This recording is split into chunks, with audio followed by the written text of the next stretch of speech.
Daghan ba kay mga laraw igsoon? Daghan ba kay plano para sa imong kinabuhi? Daghan ba kay gusto nga buhaton para sa pamilya nga imong girepresentahan? Tuguti ko igsoon sa pag-share sa word ni Lord diha kanimo karong taknaa.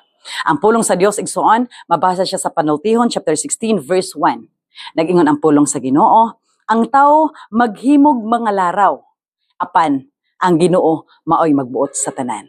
Imendaghan nga mga panahon igsuon nga magbuot-buot sa atong gusto nga buhaton sa atong pamilya, sa atong kaugalingon, tanan nga mga plano, mga desisyon without acknowledging the Lord.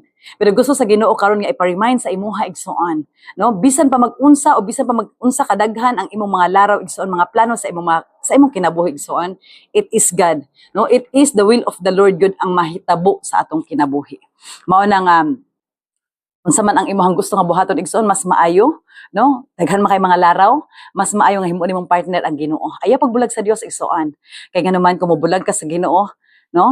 Dili gid ka hinuon magmalampuson, pero kung mosubay ka sa dalan sa Ginoo, sa plano ni Lord para nimo igsoon, magmalampuson ka. Manang niingon diri bisan pa mag-unsa kadaghan ang atong laraw, bisan pa magdaghan kay tang mga pangandoy para sa atong kaugalingon ug sa pamilya nga atong girepresentahan, it is the will of the Lord will always prevail igsoon.